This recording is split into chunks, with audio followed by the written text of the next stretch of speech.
வாலிப பிராயத்திலே உன் சிருஷ்டிகரை நினை அப்படின்னு வேதம் சொல்லுது. வேதத்தின்படி வாழ நீங்க கத்துக்கிட்டீங்க அப்படின்னா எந்த ஒரு தவறான விஷயத்துக்கும் நீங்க அடிக்ட் ஆக மாட்டீங்க.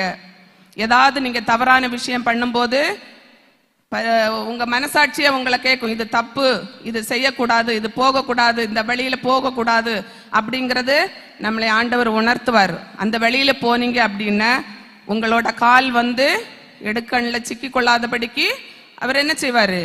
பாதுகாப்பார். ஒரு போட்டிங் போறோம், போட்டிங் போறப்ப நம்மளுக்கு அந்த ஒரு போட்டு நடுக்கடல்ல கவிழ்ந்துருது அப்படின்னா நம்ம என்ன செய்வோம்? எப்படியாவது நீந்தி கரை சேரணும்னு நினைக்கிறப்ப ஒரு பக்கத்துல ஒரு மரத்துண்டு கண்ணுக்கு தட்டுப்படுது. மரத்துண்டை பிடிச்சு இது பண்ணணும் அப்படின்னு நினைக்கிறீங்க. பக்கத்துல ஒரு தங்க கட்டி கிடைக்குது. எதை எடுப்பீங்க? தங்க கட்டியா மரத்துண்டா?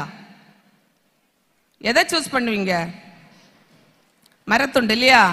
ஏன்னா மரத்துண்டு தண்ணியில மூழ்காது, தங்க கட்டி தண்ணியில மூழ்கிறோம்.